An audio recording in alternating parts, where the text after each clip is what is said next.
না, আসলে থাইল্যান্ডে তো আসলে আমরা 5টা গান শুট করে এসেছি। এখন হঠাৎ করে মনে হলো যে সবগুলো গান তো দেখতে একই রকম লাগবে, ফেস কালারের, ওয়াটার, বিচ। তো হঠাৎ করে চিন্তা করলাম যে বাকিগুলো একটু ডিফারেন্ট করতে হবে। তো ডিফারেন্ট করার জন্য কি করা যায়? হয়তো মরুভূমিতে যাওয়া যেত, অনেক বালু, একদম পুরো ডিফারেন্ট। তো ওখানে আবার অনেক গরম লাগতো, কারণ মরুভূমিতে অনেক গরম। আর একটা হচ্ছে এই যে বরফে যাওয়া যায়, কারণ আচ্ছা আমরা তো চাইছি বরফে যেতে, এখন যেখানে বরফ যদি না থাকে তাহলে তো আমাদের আসলে গিয়ে লাভ নেই, তাহলে তো আমরা বান্দরবনে গিয়ে করে ফেলতে পারতাম। তো এরকম একটা ল্যান্ডস্কেপ সেখানে পাওয়া যায়। আর এখন আমি শেয়ার করি, সবাই তো সব মজার মজার অভিজ্ঞতা শেয়ার করবো, আমি দুটো করুণ কাহিনী শেয়ার করতে চাই সবার সাথে। একটা হলো আমি আমার তো ড্রামস ক্যারি করেছি, ওখানে 2টা কার্টুনে করে ড্রামস নিয়ে যাওয়া হয়েছে।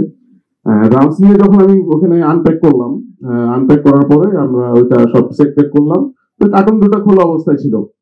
তারপরে আমি আমার ড্রামস নিয়ে অনেক দূরে, 1 মাইল দূরে একটা জায়গায় সেট আপ করতে নিয়ে গেলাম। তো কার্টুনটা ওখানে ছিল, আমি ওই ড্রামসের সাথে চলে গেছি। পরে শুনলাম বাকিদের কাছে যে ওখানে যারা বেড়াতে গেছে তারা ভাবছে ওইটা ডাস্টবিন।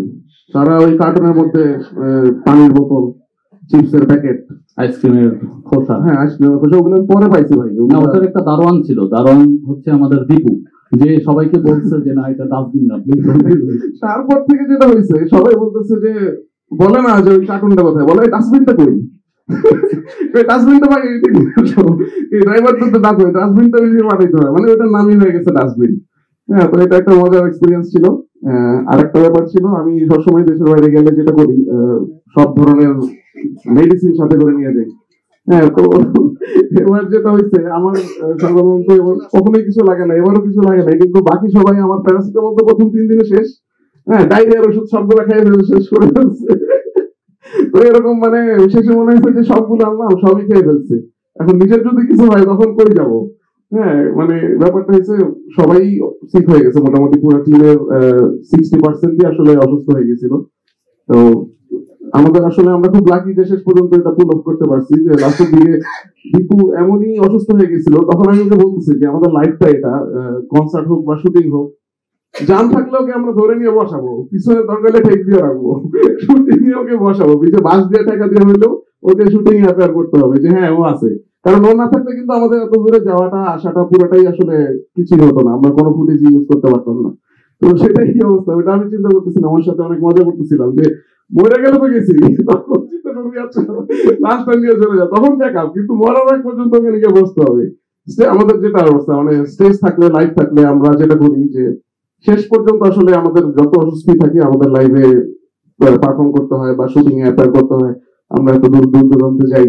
তো আপনাদের সবাইকে ধন্যবাদ, এত গরম উপেক্ষা করে এখানে এসেছেন, আসলে প্রচন্ড গরম আমাদের ঢাকা সিটিতে। সবাইকে অসংখ্য ধন্যবাদ, আপনাদের সাপোর্ট পেয়েছি আমরা 28 বছর ধরে। এই বছরটা আসলে আমাদের অনেকগুলো গান আসছে, ঠান্ডার ব্যবস্থা করেছি আমরা তখন। থ্যাংক ইউ, আসলে শুনে খুবই ভালো লাগলো, আপনার অসংখ্য ধন্যবাদ আপনাকে। আর আসলে সেটাই, সবাইকে অসংখ্য ধন্যবাদ। আর এই বছরটা আসলে আমাদের অনেকগুলো গান বের হবে। তো ঈদের খুশি, আসলে আমার ঈদের থেকেও বেশি খুশি লাগে যেদিন কোনো একটা গান রিলিজ হয়, কারণ আমার কাছে মনে হচ্ছে গান রিলিজ করাটা অনেক বেশি চ্যালেঞ্জিং এবং অনেক কঠিন হয়ে গিয়েছে আমাদের সবার জন্য। কারণ একটা গান তৈরি করে ওটা ছেড়ে দিলেই আসলে সবাই শুনতে পারবে না, কারণ মানুষ এখন কিছু দেখতে চায়।